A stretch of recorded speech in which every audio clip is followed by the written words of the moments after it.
કેમ છો બધા? આજે આપણે મગની દાળનો ઇન્સ્ટન્ટ હલવો બનાવવાના છીએ.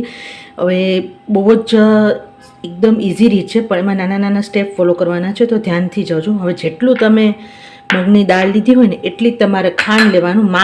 માપ તમને જણાવી દો, અને એટલું જ ઘી લેવાનું. મેં ઘીનું માપ પહેલેથી કાઢી લીધું છે. જેટલી દાળ હોય એટલી ખાંડ અને એટલું ઘી.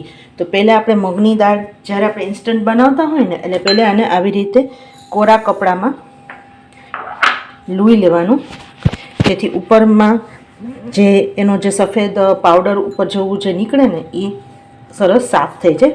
તો પહેલાં આને સરસ સાફ કરી લેવાનું. પછી આને મિક્સિંગ બાઉલમાં નહીં અને કરકરો પાવડર બનાવવાનો છે. એટલે સાવ કરકરો પણ નહીં, એકદમ રવા જે ઝીણો રવો આવે ને એના જેવો એક પાવડર બનાવવાનો છે. પહેલાં આને સરસ સાફ કરી લેશું અને પછી એને પાવડર કરી લેશું. તો આપણે સરસ પાવડર કરી લીધો છે, અને હવે આપણે મગની દાળનો હલવો બનાવવાની પહેલે પ્રોસેસ ચાલુ કરશું.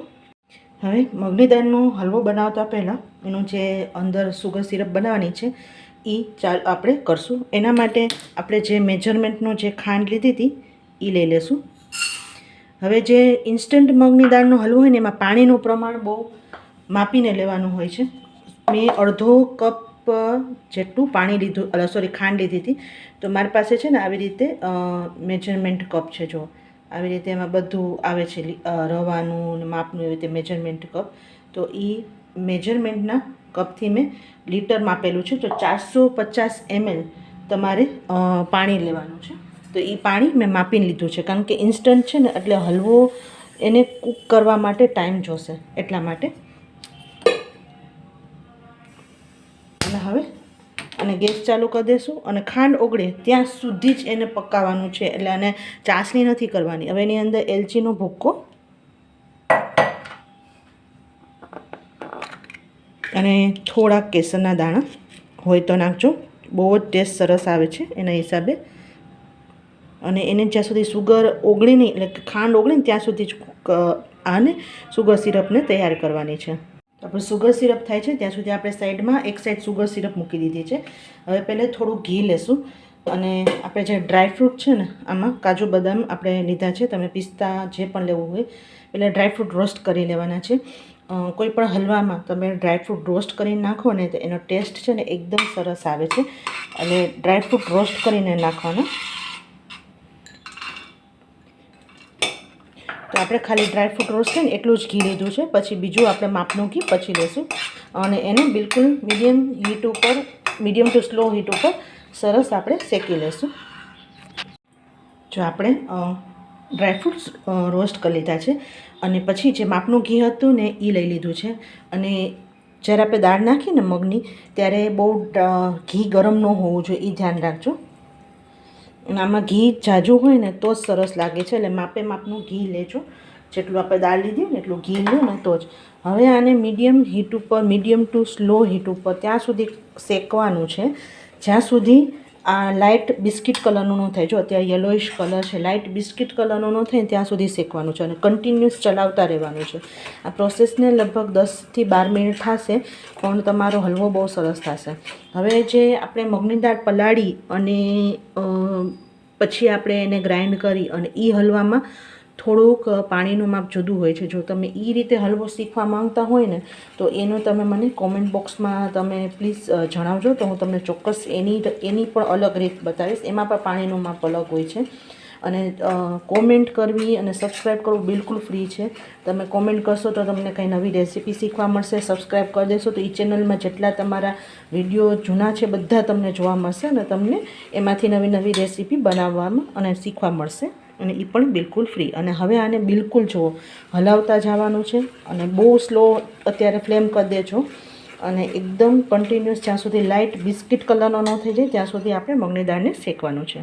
જો આપણે હવે સુગર સિરપ પણ સાઈડમાં થઈ ગઈ છે, જો, અને એનો કલર પણ સરસ કેસરના હિસાબે સરસ આવી ગયો છે. પાને બંધ કરી અને હવે આપણે ફરીથી આપણા જે દાળ શેકી છે એના ઉપર પાછું આપણે શેકવાનું ચાલુ રાખશું.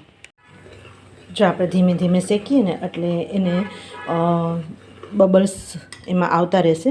અને આ પ્રોસેસ કરવી ખૂબ જરૂરી છે. જો તમે મગની દાળની લોટને આવી રીતે શેકો નહીં ને સરખું, તો હલવો છે ને સરસ ન થાય.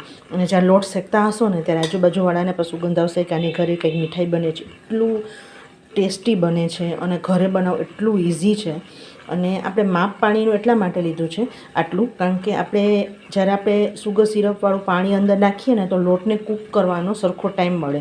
આપણે ઇન્સ્ટન્ટ આપણે પલાળ્યા વગરનો લોટ લીધી છે. જ્યારે પલાળેલી દાળ હોય અને એને ગ્રાઇન્ડ કરીને તો એનો પ્રોસિજર બીજી રીતે હોય, એટલે એ ખાસ ધ્યાન રાખવાનું. પાણીનું બેયમાં માપ જુદું જુદું હોય છે. એટલે જો તમે પલાળેલી દાળનું કરતા હોય ને તો એમાં આટલું માપ પાણીનું હોતું નથી. એટલે જો તો તમે ભૂલ ન કરતા, ન તો તમારો હલવો છે ને રાબ જેવો થઈ જશે. એટલે એ ખાસ ધ્યાન રાખજો.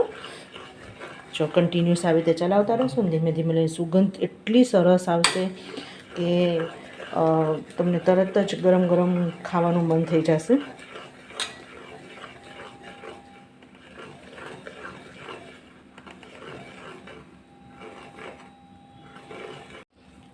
જો તમે જોઈ શકો છો કે ઓલમોસ્ટ આપણે જે બિસ્કિટ કલરનો હોય ને એવું થઈ ગયું છે. હવે આપણે સુગર સિરપ નાખવાની છે અને ખાસ ધ્યાન રાખજો સુગર સિરપ નાખો ને ત્યારે, અને બને ત્યાં સુધી ઊંડું અને બોળું પેન લેજો, કારણ કે સુગર સિરપ નાખીએ ને એટલે તરત જ ઉપર આવશે બધું.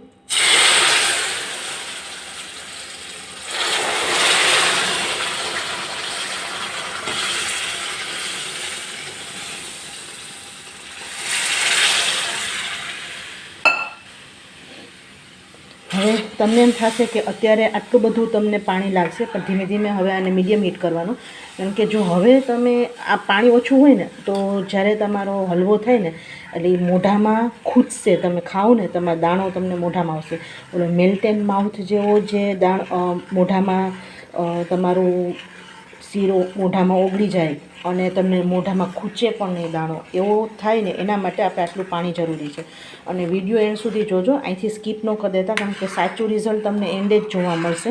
હવે મીડિયમમાંથી સ્લો ફ્લેમ કરી દેજો અને હવે કન્ટિન્યુઅસ ચલાવતા અને કૂક કરવાનું છે, જેથી દાળ સરખી છે ને પાકી જાય અને બિલકુલ કચાશ ન રહે. અને તમારી જ્યારે મોઢામાં નાખો ને એટલે ઓગળી જાય, મોઢામાં દાણો ખૂંચે નહીં, એટલા માટે. જો જેમ જેમ કૂક થશે ને એટલે એ ગાઢું થઈ જશે. અને જે મગની દાળ હોય ને સરસ આપણે લીધી હોય, ઇન્સ્ટન્ટ બનાવી એટલે ડઝન્ટ મીન કે 5-10 મિનિટમાં બની જાય. ઇન્સ્ટન્ટ મીન્સ મગની દાળનો ઇન્સ્ટન્ટ હલવો એટલે તમને મન થાય અને તમારી મગની દાળ પલાળેલી ન હોય અને તમને મન થાય એના માટેનો આ ઇન્સ્ટન્ટ પલાળ્યા વગરનો છે. અને જેમ જેમ હલાવશો ને એમને ગાઢું થતું જશે. અને આખી પ્રોસિજર મગની દાળનો હલવો બનાવતા 25 મિનિટ જેવું થશે, પણ એન્ડ ઓફ રિઝલ્ટ બહુ જ સરસ મળશે.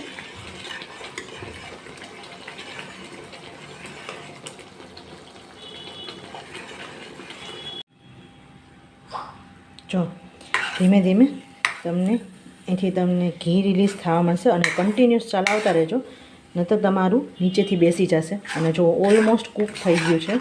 બસ હવે 4 થી 5 મિનિટમાં આપણે એકદમ સરસ મગની દાળનો હલવો તૈયાર થઈ જશે.